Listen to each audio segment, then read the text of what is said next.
ناظرین کرام السلام علیکم ورحمۃ اللہ وبرکاتہ۔ امید ہے آپ تمام لوگ خیر و عافیت کے ساتھ ہوں گے۔ آج کے اس ویڈیو میں پیش ہے قربانی کے آداب۔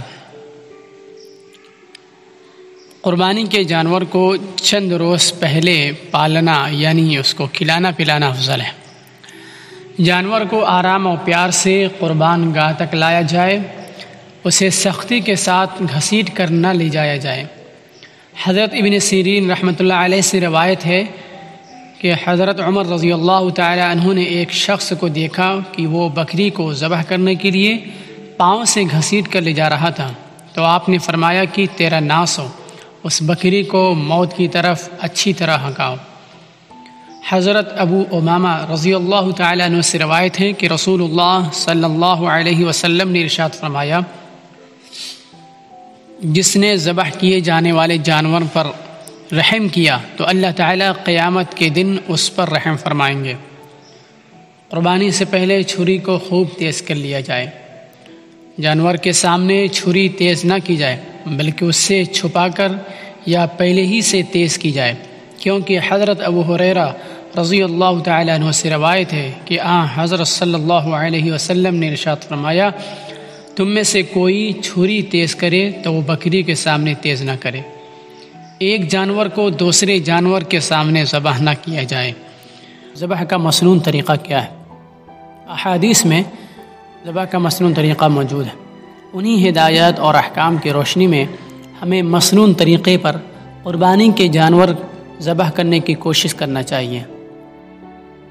جانور ذبح کرنے کا مسنون طریقہ یہ ہے کہ اسے بائیں پہلو یعنی بائیں کروٹ پر قبلہ رخ لٹائے جائے اور اپنی چھری کو خوب تیز کر لیا جائے۔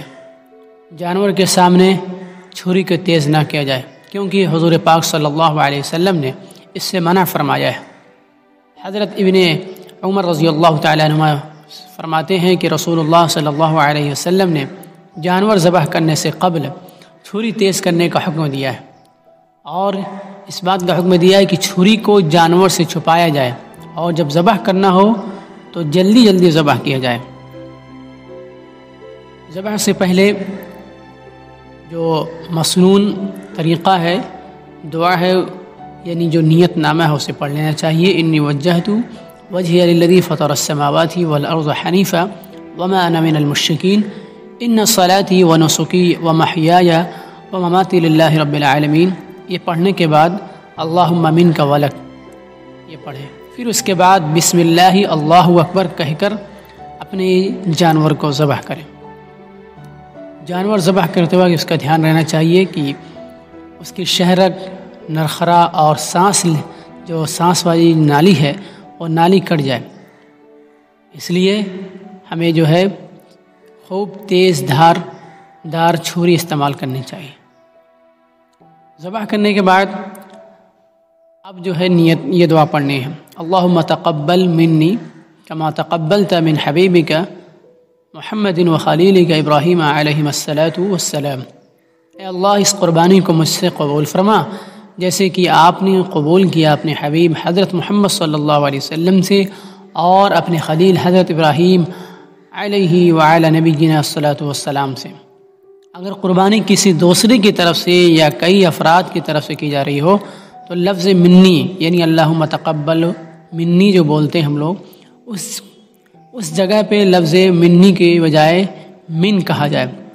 اس کے بعد اس شخص کا یا قربانی میں شریک تمام شرکا کا نام لیا جائے، جیسے اللہم تقبلہ منی، اللہم تقبلہ من محمد ومن احمد وحامد ومحمود، اس طریقے سے جو ہے نام لیا جائے۔